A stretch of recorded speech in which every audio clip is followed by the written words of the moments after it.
رسول الله صلی الله علیه وسلم فرمایلی دی ان الله يحب العبد التقي الغني الخفي. الله عز وجل هغه انسان خوښوي چې د الله تبارک وتعالی سبیریږي. د الله سبیره دا ده د خپل زندگی د الله د حکم مطابق تیره که، د خپل ژوند د الله جل جلاله د رضا مطابق تیر که. دا د الله سبیره ده. الله عز وجل دغه انسانان خوښوي. الله تقی انسان خوښوي، د الله سبیریدونکی په هر کار کې، په هر زمانه کې، په هر وخت کې، په هر شي کې د ده په مزاج کې دای چې الله به څنګه راضي کم، د الله رضا به څنګه حاصله کم. الله تبارک وتعالی په دغه وخت کې د الله جل جلاله حکم ماته څه دی؟ الغنیه. الله عز وجل هغه انسان خوښوي چې دی غنی نفس وي. د حدیث شریف په شرح کې محدثین لیکي چې د مؤمن مسلمان دپاره لازمه دا ده چې دی په خپل ایمان کې صادق وي. داسې ایمان چې دا د ایمان باید چې پوښلی د الله جل جلاله په احکاماتو باندې او د ټولو محرماتو څخه د ټولو حرامو شیانو څخه یې ځان ساتلی وي. غنی نفس وي انسان. د انسان په مزاج کې دا نه وي دا میلان د خلکو مالو ته، دولتو ته، جایدادو ته. د انسان په مزاج کې باید چې دا شی نه وي. ځکه الله عز وجل غنی نفس انسان خوښوي. یعنی هغه څوک الله خوښوي چې دی د انسانانو د مادیاتو څخه، د انسانانو د جایدادو، مالو، دولتو څخه نشي متاثره.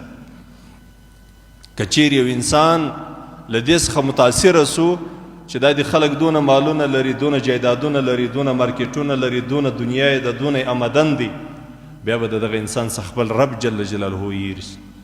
بیا به د دې انسان څخه د دغه عظیم نعمت، د عظیم احسان چې الله عز وجل د انسان پیدا کړي او بیا یې مؤمن پیدا کړي، دغه عظیم نعمت به ځینې یېري چې زه خو بیخي درپدره یم، زه خو بیخي کمزوره یم، زما سره خو هېڅ شی لا نسته، زه خو هېڅ شی لا نه لرم.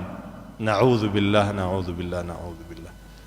وقلیل من عبادی الشکور. الله عز وجل په قرآن عظیم شان کې فرمایي زما په بندگانو کې ډېر کم کسان زما شکر ادا کوونکي دي. یعنی د الله تبارک وتعالی د عظیم نعمت ایمان، د اسلام، د دین، د مذهب، د عقیده، د دې شکر یې نه کوي ادا. هېڅوک موږ نه ولیدل چې د ټول عمر سیر په دې توري باندې شکر ویلی چې زه خو انسان الله پیدا کړم، د الله ملک و مال یم، چې الله څنګه غواړي څه را باندې کوي هغه به کېږي. خو الله جل جلاله زه انسان پیدا کړم او په انسانانو کې بیا الله تبارک وتعالی د ایمان څښتن، د ایمان خاوند الله وګرځولم، مؤمن یم. ځکه زما ورونو رسول الله صلی الله علیه وسلم فرمایلی ان الله يحب العبد التقي الغني الخفي. الله عز وجل هغه مؤمن خوښوي چې د الله تبارک وتعالی تابعداري.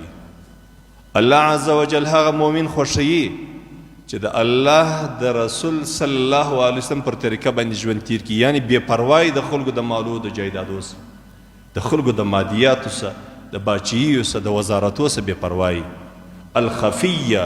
الله عز وجل هغه مؤمن مسلمان خوښوي چې د ده په مزاج کې شهرت نه وي، د ده په طبیعت کې شهرت نه وي، د ده مزاج دا نه غواړي چې کشکې زه دا ټولې دنیا لیدلی وای.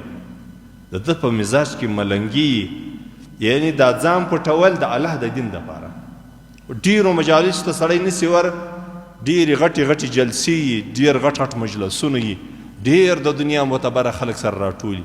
خو کله ناکله به ته په دې خاطر باندې نه ورځې چې اسینۍ په یو فتنه کې ولویږم، د دین فتنه، اسینۍ چې زه په دې مجلس کې شامل سم، د دغه مجلس سره زما د ایمان زوال راسي.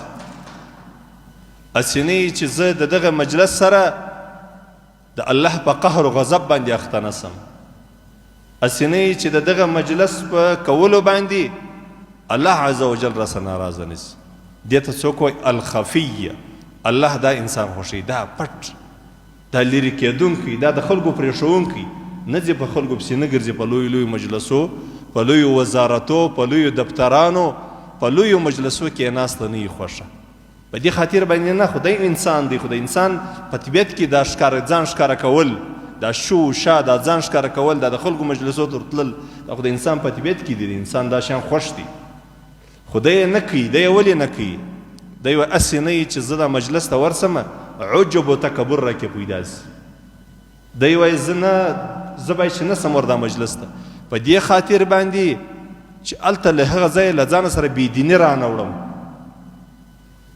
دی وایي زیاره زه په دا ډېرو لویو مارکېټو، لویو بازارو باندې نه ګرځم، په دې خاطر باندې چې دا کوچنی ایمان، دا لږ ایمان مې ضایع نه سي.